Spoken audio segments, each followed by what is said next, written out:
Assalamualaikum warahmatullahi wabarakatuh.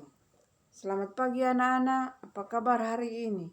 Semoga kita selalu dalam keadaan sehat walafiat, dilindungi oleh Allah Subhanahu wa Ta'ala. Baiklah, untuk pertemuan kita hari ini dalam layanan bimbingan konseling, Ibu akan menjelaskan materi tentang bagaimana ketika kalian nanti semua lulus SMP. Apakah akan melanjutkan ke SMA atau ke SMK? Nah, pilihan karir setelah lulus SMP atau MTS. Dalam tujuan pilihan karir, siswa dapat memahami kemampuan, minat, dan bakatnya, sehingga dapat menemukan pilihan studi lanjutnya.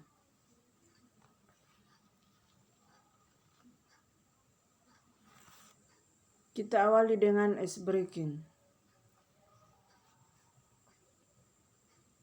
Perhatikan gambar tersebut.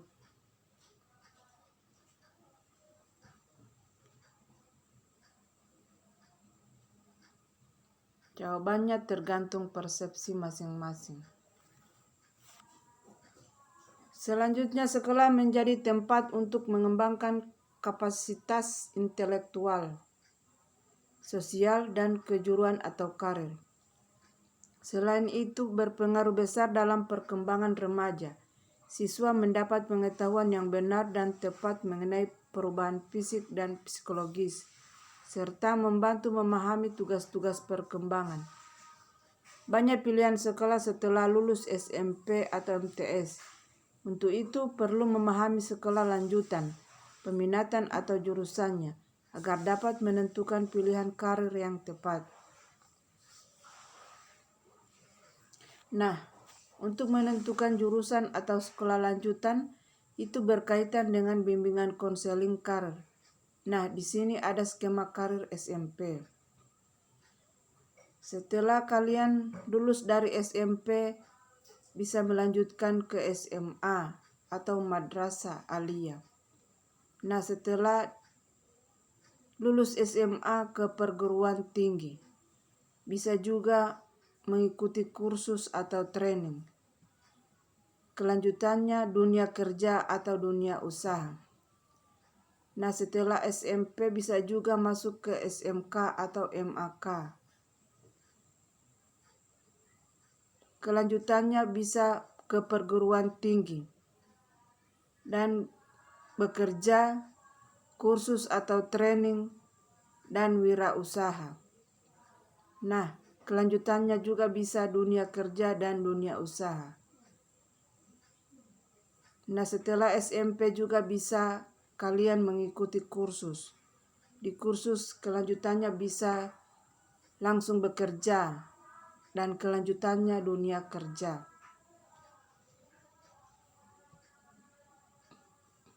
Nah, lulus SMP atau MTS melanjutkan kemana ya?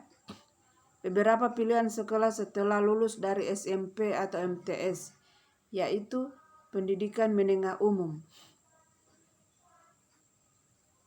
A. SMA sekolah menengah atas. B. MA madrasah aliyah. Yang kedua, pendidikan menengah kejuruan. A. SMK sekolah menengah kejuruan. B. MAK madrasah aliyah kejuruan. Tujuan SMA atau MA, SMK, MAK.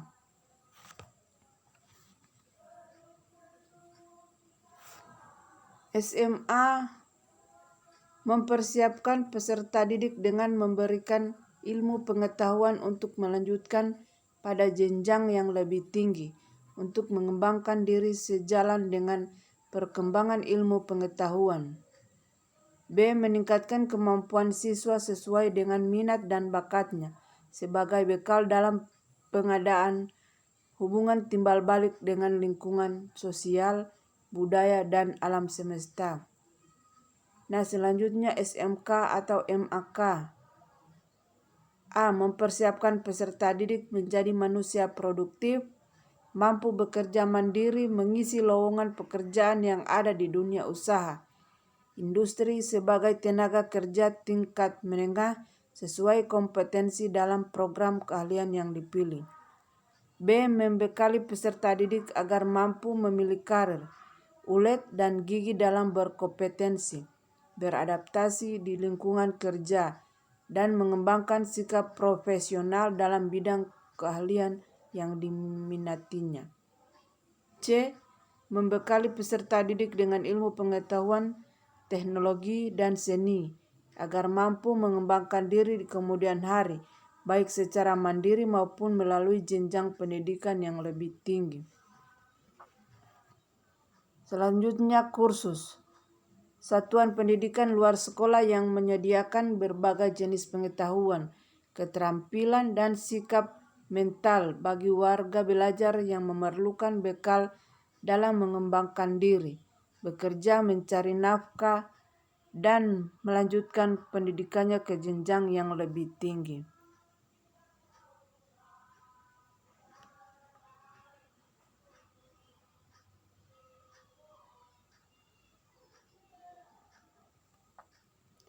Nah, di sini ada perbedaan SMA dan MA, SMK dan MAK, kursus dan pelatihan.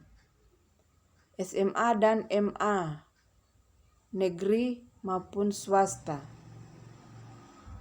pada prinsipnya memiliki tujuan yang sama. Namun di MA, madrasah aliyah atau pendidikan umum yang berorganisasi Islam, Katolik, Kristen memiliki muatan tambahan penerapan nilai-nilai norma agama. SMK dan MAK, ada negeri dan swasta, pada prinsipnya memiliki tujuan yang sama. Namun di MA, madrasah aliyah kejuruan atau pendidikan umum yang berorganisasi Islam, Katolik, Kristen memiliki muatan tambahan mengenai nilai-nilai norma agama. Selanjutnya, kursus dan pelatihan atau training. Pada dasarnya antara kursus dan pelatihan memiliki substansi yang sama, yaitu proses transformasi atau meningkatkan pengetahuan, keahlian, kompetensi dengan suatu cara, metode, dan tempat tertentu. Perbedaannya hanya dari sisi waktu, tujuan, fokus, dan bahaya. Nah, di sini ada kriteria antara SMA, MA, SMK, dan MAK. Kriteria, materi, dan praktik. SMA, proses pembelajaran lebih banyak materi atau teori daripada praktek. SMK, pada proses pembelajaran banyak praktik sesuai dengan program kompetensi yang dipilih. Prospek studi lanjut di SMA atau MA, peluangannya lebih besar karena materi yang diberikan dipersiapkan untuk studi lanjut ke jenjang yang lebih tinggi sesuai dengan minat, bakat, dan kemampuannya. SMK memiliki kesempatan yang sama seperti SMA, MA, tetapi akan lebih baik memilih jurusan atau program studi yang sesuai dengan kompetensi di SMK atau MAK. Jurusan peminatan. SMA, pilihan jurusan atau peminatan di SMA terdiri dari matematika dan ilmu alam atau IPA, ilmu sosial atau IPS, ilmu bahasa dan budaya bahasa. SMK atau MAK, pilihan jurusan peminatan di SMK sangat banyak. Siswa tinggal memilih sesuai dengan minat dan bakatnya. Di antara bidang keahliannya teknologi, rekayasa, bisnis manajemen, teknologi informasi, komunikasi, agrobisnis, kesehatan, seni, kerajinan, perikanan, kelautan, pariwisata. Peluang kerja bagi SMA. Lulusan SMA peluang masuk dunia kerja lebih kecil karena bekal yang didapat di sebuah sekolah banyak diberikan materi umum dibandingkan dengan keterampilan tertentu. Lulusan SMK memiliki peluang lebih besar masuk di dunia kerja karena di sekolah sudah dibekali keterampilan atau skill sesuai dengan kompetensi keahliannya. Nah, biaya pendidikan di SMA atau MA relatif lebih kecil dibandingkan dengan SMK karena di SMA, MA tidak banyak praktik. SMK biaya pendidikan di SMK relatif lebih besar dibandingkan SMA karena banyak praktik PKL yang harus dilakukan. Karakter lulusan SMA atau MA akan dibentuk agar memiliki kepastian wawasan yang lebih luas sehingga dapat mengambil keputusan yang lebih baik. Lulusan SMK atau MAK akan dibentuk untuk menjadi seorang profesional dalam bidang atau kompetensi yang dipilihnya. Selanjutnya, informasi SMA atau MA. Pertimbangan dalam memilih sekolah SMA atau MA. Pertama, menyukai mata pelajaran matematika, ilmu alam atau IPA yang menitik beratkan pada penguasaan konsep-konsep IPA untuk menyelesaikan masalah dalam kehidupan sehari-hari.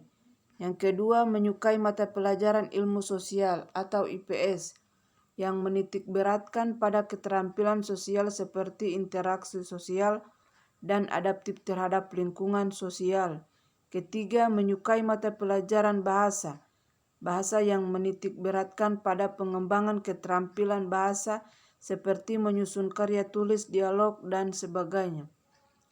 Keempat, baik IPA, IPS, atau bahasa sama-sama membutuhkan keahlian sendiri, serta bakat, minat, dan kecerdasan. Kelima, memiliki rencana untuk melanjutkan studi ke jenjang yang lebih tinggi, baik diploma atau sarjana. Keenam, menyukai perkembangan ilmu pengetahuan dan teknologi, serta dampaknya pada kehidupan manusia. Selain itu, menyukai dalam hal penelitian atau research.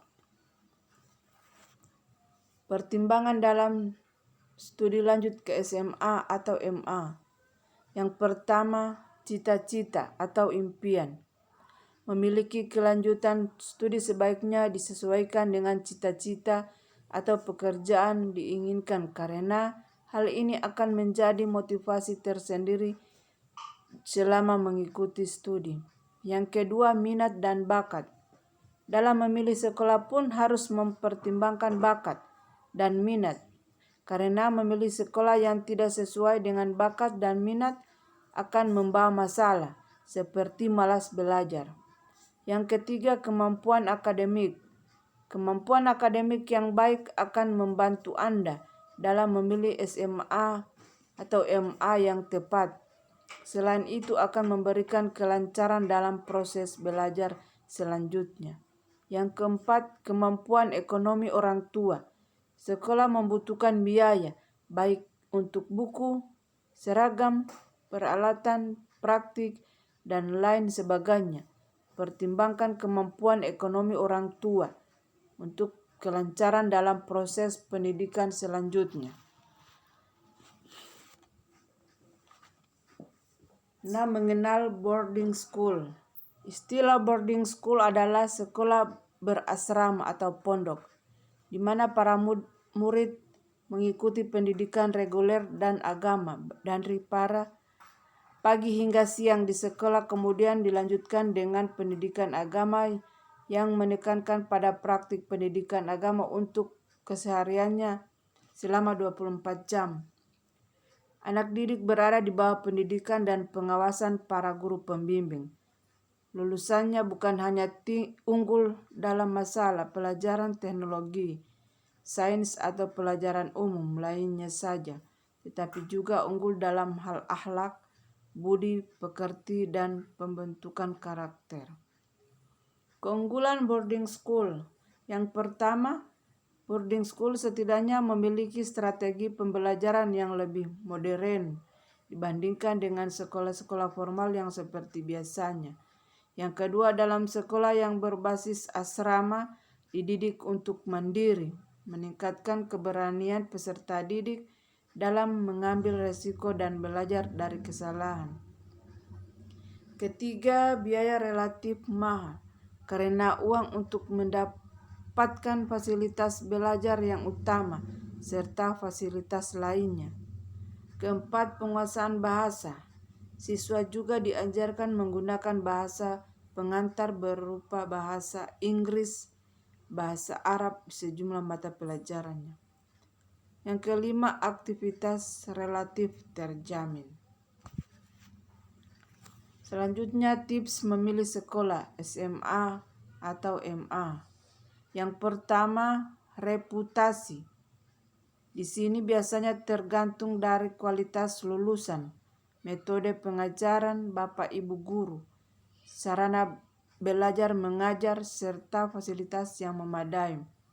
Yang kedua, status akreditasi. Status yang diberikan oleh badan akreditasi yang merupakan penilaian terhadap kemandirian atau kemampuan terhadap kegiatan belajar, serta hal lain yang berkait dengan kualitas lulusan. Yang ketiga, fasilitas pendidikan merupakan salah satu faktor penting dalam rangka mencapai kualitas pembelajaran untuk keberhasilan ke depan. Keempat, prospek lulusan. Sekolah yang baik tentunya memiliki komitmen dan membantu siswa untuk mencapai tujuan masa depannya, yaitu lulusan yang berkualitas. Kelima, biaya pendidikan. Biaya yang dikeluarkan harus sesuai dengan kualitas lulusannya. Biaya yang rendah belum tentu menjamin kualitas atau reputasi sekolah yang baik. Keenam, prestasi.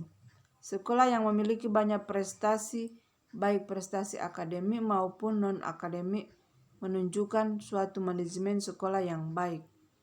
Ketujuh, jarak tempuh. Hal sepele yang perlu diperhatikan adalah jarak sekolah dari rumah. Hal ini akan berdampak pada kehidupan waktu. Selanjutnya, kelompok peminatan atau jurusan yang di SMA atau MA. Peminatan atau jurusan di SMA atau MA sebagai berikut. Yang pertama, matematika dan ilmu alam atau IPA. Yang kedua, ilmu-ilmu sosial atau IPS. Yang ketiga, ilmu bahasa dan budaya atau bahasa. Nah, yang kedua, pertimbangan dalam memilih peminatan atau jurusan sebagai berikut. Yang pertama, prestasi belajar. Kedua, prestasi non-akademik. Ketiga, minat belajar yang tinggi. Keempat, cita-cita. Kelima, perhatian orang tua. Keenam, deteksi potensi. Selanjutnya, kelompok peminatan jurusan SMA atau MA dan mata pelajaran. Di sini matematika dan ilmu alam atau IPA. Matematika, biologi, fisika, kimia. Ilmu-ilmu sosial atau IPS, sejarah, sosiologi, ekonomi, geografi. Ilmu bahasa dan budaya atau bahasa dan sastra Indonesia, bahasa dan sastra Inggris, bahasa dan sastra asing lainnya, dan antropologi. Deskripsi singkat.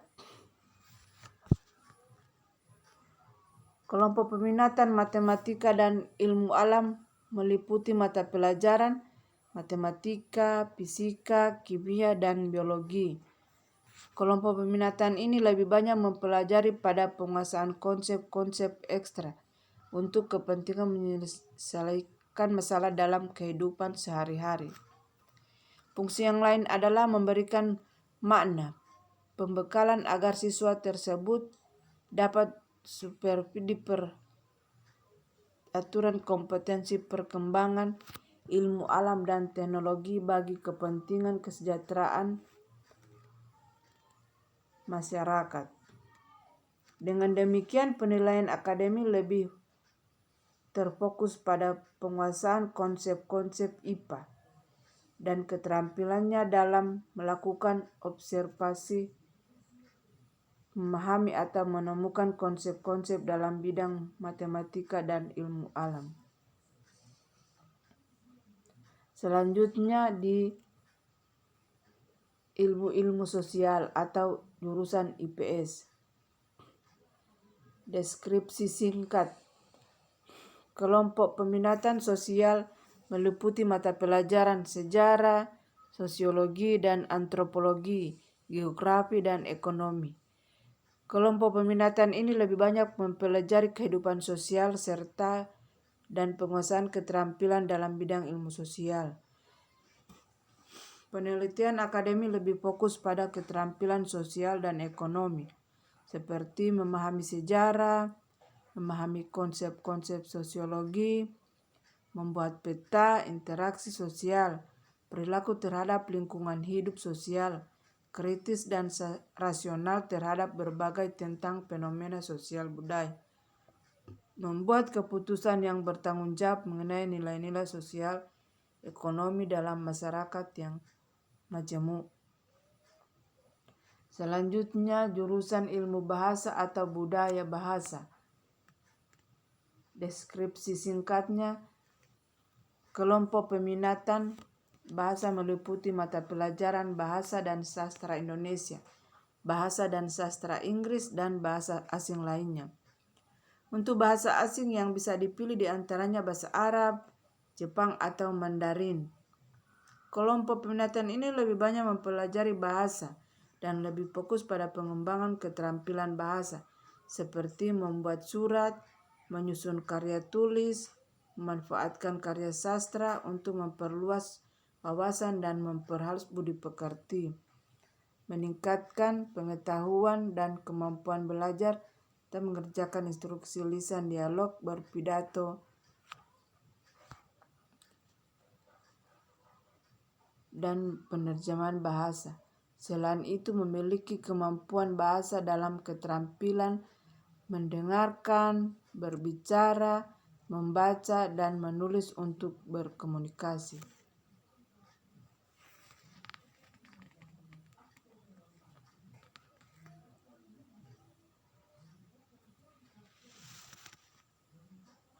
Selanjutnya prospek kuliah atau studi lanjut.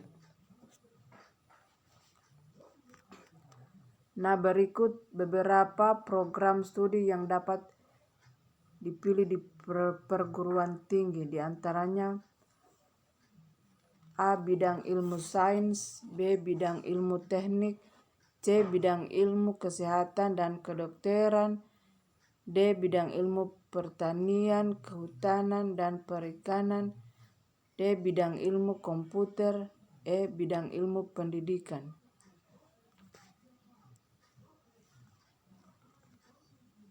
Berikut beberapa program studi yang dapat dipilih di perguruan tinggi.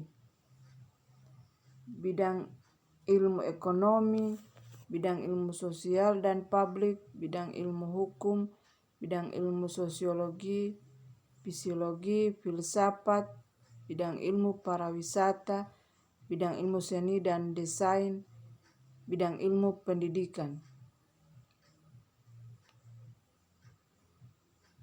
Yang termasuk di jurusan IPS. Selanjutnya jurusan bahasa. Berikut beberapa yang program studi yang dapat pilih di perguruan tinggi, di antaranya bidang ilmu bahasa dan sastra. Berikutnya bidang ilmu seni, bidang ilmu sosial dan politik, bidang ilmu hukum, bidang ilmu psikologi, bidang ilmu filsafat, bidang ilmu seni dan desain, dan bidang ilmu pendidikan. Di prospek karir ada beberapa karir profesi yang dapat diraih.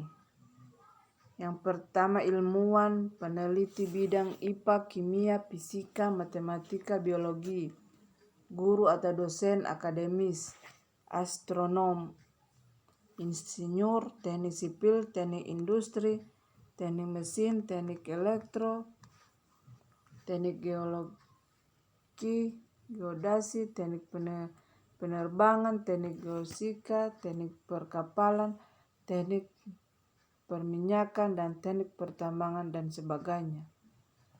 Jurusan SMA, sekarang jurusan IPS, dengan beberapa karir profesi yang dapat diraih, antara lain ilmuwan, peneliti bidang ekonomi, akuntan publik, internal auditor, analisis kredit, konsultan pajak, praktisi asuransi, internal auditor, akuntan di perbankan syariah, hukum, konsultas hukum, notaris, pengacara, advokat, jaksa, psikolog, psikiater, pustakawan, budayawan, seniman,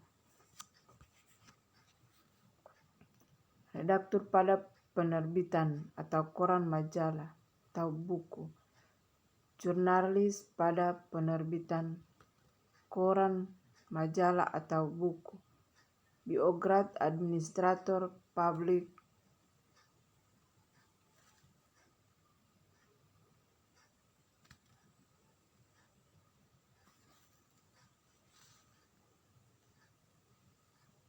selanjutnya prospek karir di bidang urusan bahasa. Ada beberapa karir profesi yang dapat diraih. Yang pertama, peneliti pelaksanaan bahasa dan sastra. Berikut guru dosen bahasa dan sastra, konsultan bahasa dan sastra. Selanjutnya ahli bahasa, penerjemah dan interpreting copywriting, diplomat, bidang yang kolaboratif, editor, wartawan, penulis, penerjemah atas kebudayaan, diplomat, pustakawan, penulis naskah, iklan, skenario, penulis suara, jurnalis dan media, TV, radio, internet, pariwisata, fotografi, dan lain sebagainya. Pegawai di instansi pemerintah, Kemenlu, Kedubes, dan lain-lain. Biro Perjalanan Wisata.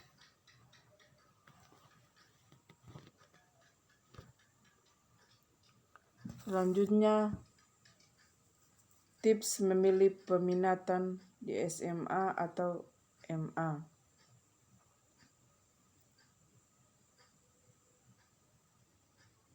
Yang pertama, kenalilah bakat atau potensi diri dengan cara melihat hasil tes potensi akademik atau IQ yang Anda miliki.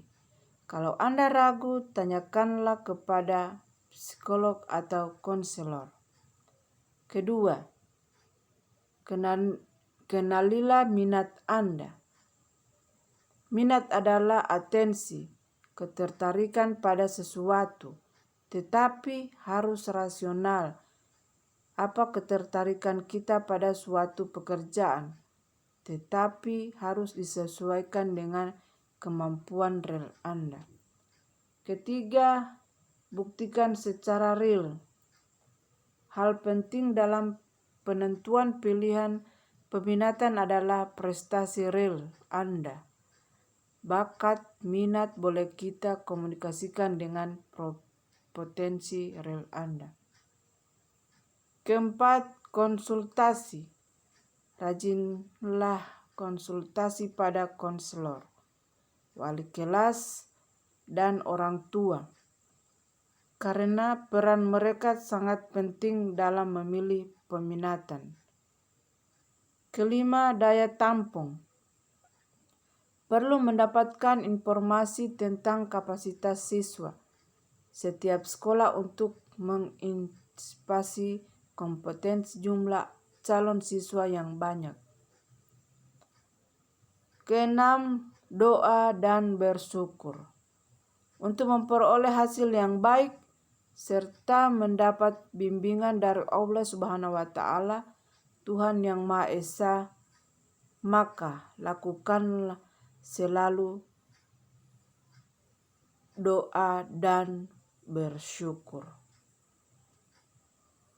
Selanjutnya, kalian bisa mengisi feedback absen dan tugas melalui link tersebut. Demikian materi layanan untuk hari ini.